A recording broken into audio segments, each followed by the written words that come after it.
the jungle, and breathing the sea.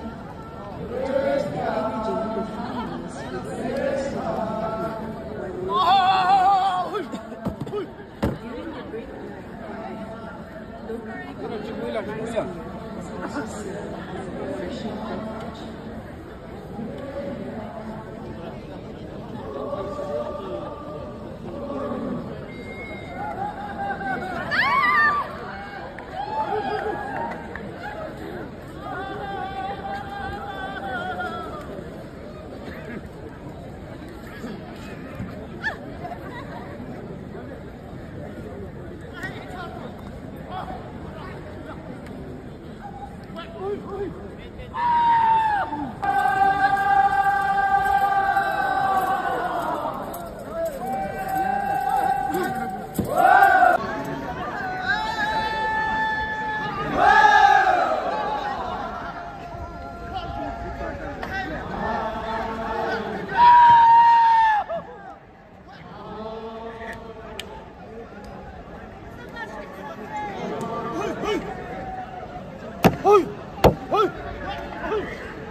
Ladies and gentlemen, that was a Yimkyong culture trip.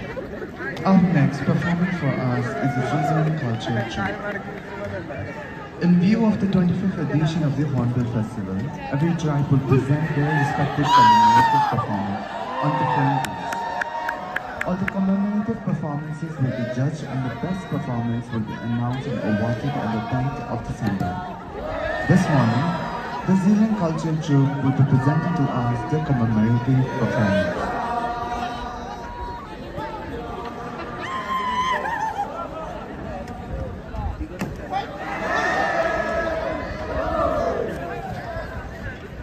The Zealand Cultural Troupe. They are accompanied by folk song. It shows the way of their ancestors.